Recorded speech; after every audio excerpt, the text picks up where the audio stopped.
नमस्कार दोस्तों, welcome to Nifty India wizard. Nifty India wizard के मॉर्निंग ट्रेड सेटअप में आपका स्वागत है। आज के इस एपिसोड में हम लोग चर्चा करेंगे निफ्टी की ट्रेडिंग रेंज के बारे में, मार्केट आउटलुक के बारे में, क्या डाटा पॉइंट्स हैं, क्या सेटअप है।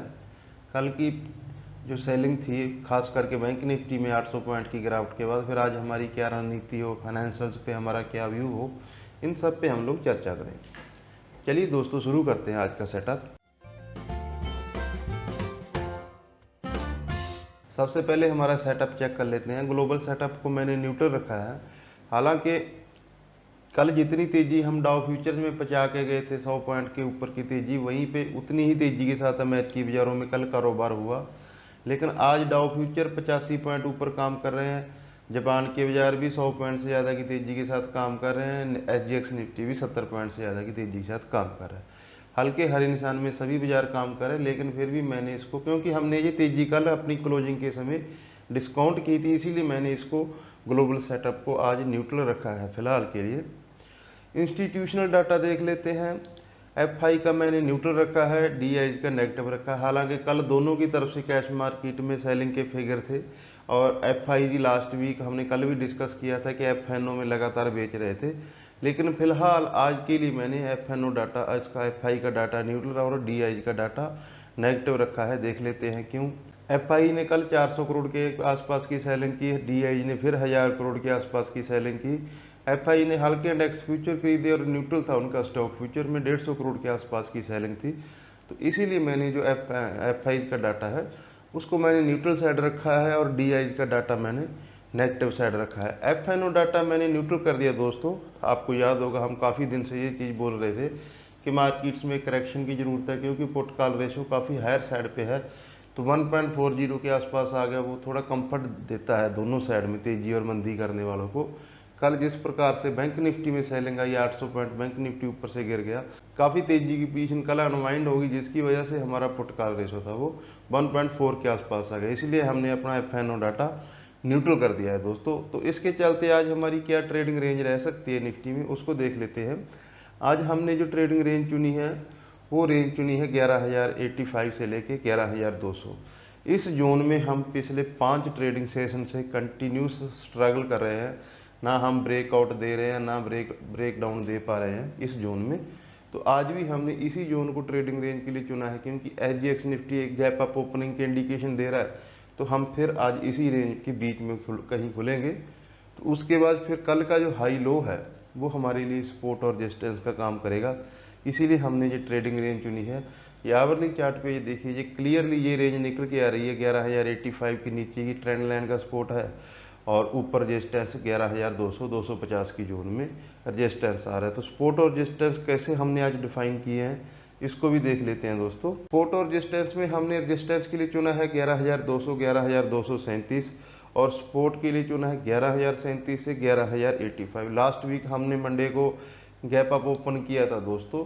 ये गैप था जो आपको ये दिखाई दे रहा होगा कैंडल पे, ये 11,037 के आसपास है, एक गैप है कैंडल्स पे बना हुआ। तो ये, और जो कल का लो है वो 11,085 के आसपास है। तो ये 50 पॉइंट का हमारे लिए सपोर्ट हो गया। इस सपोर्ट को बैकअप करेगा दोस्तों ऑप्शन डाटा। ऑप्शन डाटा में हम लोग समझने की कोशिश करेंगे मार्केट्स को। 11,000 पे ऑप्शन डाटा में 41 लाख शेयर हैं पुट साइड में और 11,200 की कॉल साइड में 39 लाख शेयर हैं। तो ऑलमोस्ट बराबर है। तो ऑप्शन में भी एक बैंड बन गया दोस्तों, 11,000 और 11,200। ये हमारी ट्रेडिंग रेंज बन गई है 11,000 और 11,200। ऑप्शन साइड में भी, ऑप्शन का डाटा ऑब्जर्व करने पे भी यही ट्रेडिंग रेंज हमारे लिए निकल के आ रही है। कल का लो और हाई किसी भी इधर साइड हम ब्रेक करेंगे तो 50 से 70 पॉइंट का एक मूवमेंट आ सकता है। अगर हम कल का लो तोड़ते हैं तो ये कैंडल पे जो गैप दिख रहा है आपको 11,037 से 10,950, इस जोन में कहीं अप्रोच कर सकते हैं। और जो अगर हम इस रेजिस्टेंस लाइन के ऊपर निकलते हैं तो 11,300 350 की जोन तक जा सकते हैं। लेकिन अभी हम उस रेंज को डिस्कस नहीं कर रहे हैं। अभी हमारा जो डिस्कशन पॉइंट है वो कल का हाई और लो ही है, उसी को डाटा, ऑप्शन डाटा बैकअप कर रहा है। वही रेंज हमारी चार्ट्स में निकल के आ रही है दोस्तों। ये जो पिछले 5 ट्रेडिंग सेशन से कंटिन्यूस हम 11,200 पे अटक रहे हैं, इसीलिए हमने आज इसको 11,200 250 को रेजिस्टेंस और कल का लो है और जो कैंडल में जो गैप है 11,035, इस जोन को हमने सपोर्ट के लिए रखा है। तो एक रेंज बाउंड ट्रेड पॉसिबिलिटी हो सकती है, सेकंड हाफ में एक बड़ा मूव किसी साइड मिले तो वो हम आपको अपडेट कर देंगे हमेशा की तरह अपने टेलीग्राम चैनल पे, लिंक आपको डिस्क्रिप्शन में मिल जाएगा, वहाँ पे हम आपको अपडेट कर देंगे दोस्तों। बैंक निफ्टी के चार्ट देख लेते हैं दोस्तों। निफ्टी बैंक पे कल आपको याद होगा हमने कोई ट्रेडिंग रेंज दी ही नहीं थी। हमने हमेशा निफ्टी और निफ्टी बैंक की रिटर्न रेंज आपके सामने रखते हैं, जैसे आज की रेंज रखी है 21,600 से 22,100, इस रेंज को हम डिस्कस करेंगे अभी। लेकिन हमने कल कोई निफ्टी बैंक के लिए रेंज डिफाइन नहीं किया था, क्योंकि इतना न्यूज फ्लो था। HDFC बैंक के प्रमोटर ने अपने शेयर्स बेच दिए, ICICI बैंक के रिजल्ट आने थे, ICICI बैंक के रिजल्ट पे हमें रिएक्ट करना था, और कोटक महिंद्रा बैंक के रिजल्ट दिन के दौरान आने थे। उसके रिजल्ट आने के बाद भी एकदम से कोटक महिंद्रा बैंक में सेलिंग आ गई, दिन भर वो मजबूत रहा और रिजल्ट आने के बाद ही वो कमज़ोर हो गया, जिसकी वजह से बैंक निफ्टी पे और प्रेशर बढ़ा। तो आज फिर बैंक निफ्टी की क्या रेंज रह सकती है? आज जो बैंक निफ्टी की ट्रेडिंग रेंज हमने चुनी है दोस्तों, वो चुनी है, ये 2 मूविंग एवरेज है। ये 20 डे मूविंग एवरेज है 22,100 के आसपास, और ये 50 डे मूविंग एवरेज है 22,600 के आसपास। तो ये हमने जो जोन चुनी है बैंक निफ्टी की, ये हमने ट्रेडिंग रेंज चुनी है 500 पॉइंट की। रजिस्टेंस बैंक निफ्टी कहाँ लेगा? 22,000 और 22,100, ये जोन हमारे लिए रजिस्टेंस का आज काम करेगी, क्योंकि जो तीनों फ्रंट लाइन थे HDFC, ICICI, Kotak Mahindra bank, तीनों का मेजर वेटेज है बैंक निफ्टी में, तीनों के कल स्ट्रक्चर वीक हो गए, तीनों के इवेंट फैक्टर हो चुके हैं, तीनों बैंकों के रिजल्ट आ चुके हैं, और तीनों बैंकों ने रिजल्ट आने के बाद अपना एक नेगेटिव रिएक्शन दिया है। तो इसीलिए बैंक निफ्टी में ये वीकनेस फर्दर गहरा सकती है।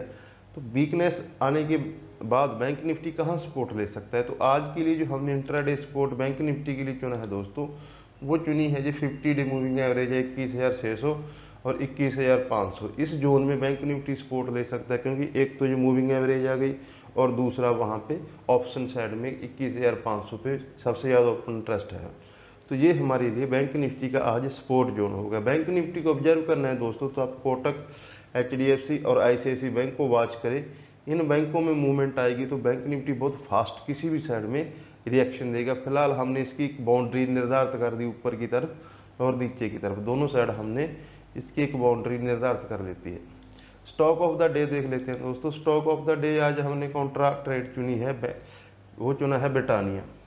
ब्रिटानिया ने बहुत अच्छा मूव दिया है, मार्च के लो से ऑलमोस्ट शेयर डबल हो चुका है, वैल्यूएशन भी थोड़े हाई हो चुके हैं, लेकिन पिछले कुछ दिनों से ये कंसोलिडेट कर रहा है हायर लेवल पे ब्रिटानिया, और इसने एक राइजिंग ट्रेंड लाइन का ब्रेक डाउन दिया है कल। आज हम उम्मीद कर रहे हैं कि इसमें जो वीकनेस है ये फर्दर गहरा सकती है दोस्तों। तो ब्रिटानिया पे आप लोग ध्यान रखना, क्योंकि अभी रोल ओवर मार्केट को डोमिनेट करेंगे आज और कल, ज़्यादातर रोल ओवर से मार्केट ड्राइव होगी, तो वो चीज़ FNO साइड में भी हम लोग ध्यान रखेंगे। तो ब्रिटानिया को आज हमने स्टॉक ऑफ द डे में चुना है शॉर्ट करने के लिए। तो चलिए दोस्तों, हमारा जो डाटा है हम उसको समराइज कर लेते हैं। आज निफ्टी की क्या ट्रेडिंग रेंज रह सकती है और किस जोन में मार्केट्स ट्रेड कर सकते हैं। आज निफ्टी की रेंज हमने चुनी है मोटा मोटी कल का लो और हाई, इस साइड को हम लोग फर्स्ट हाफ में तो इस रेंज को प्ले करने की कोशिश करेंगे।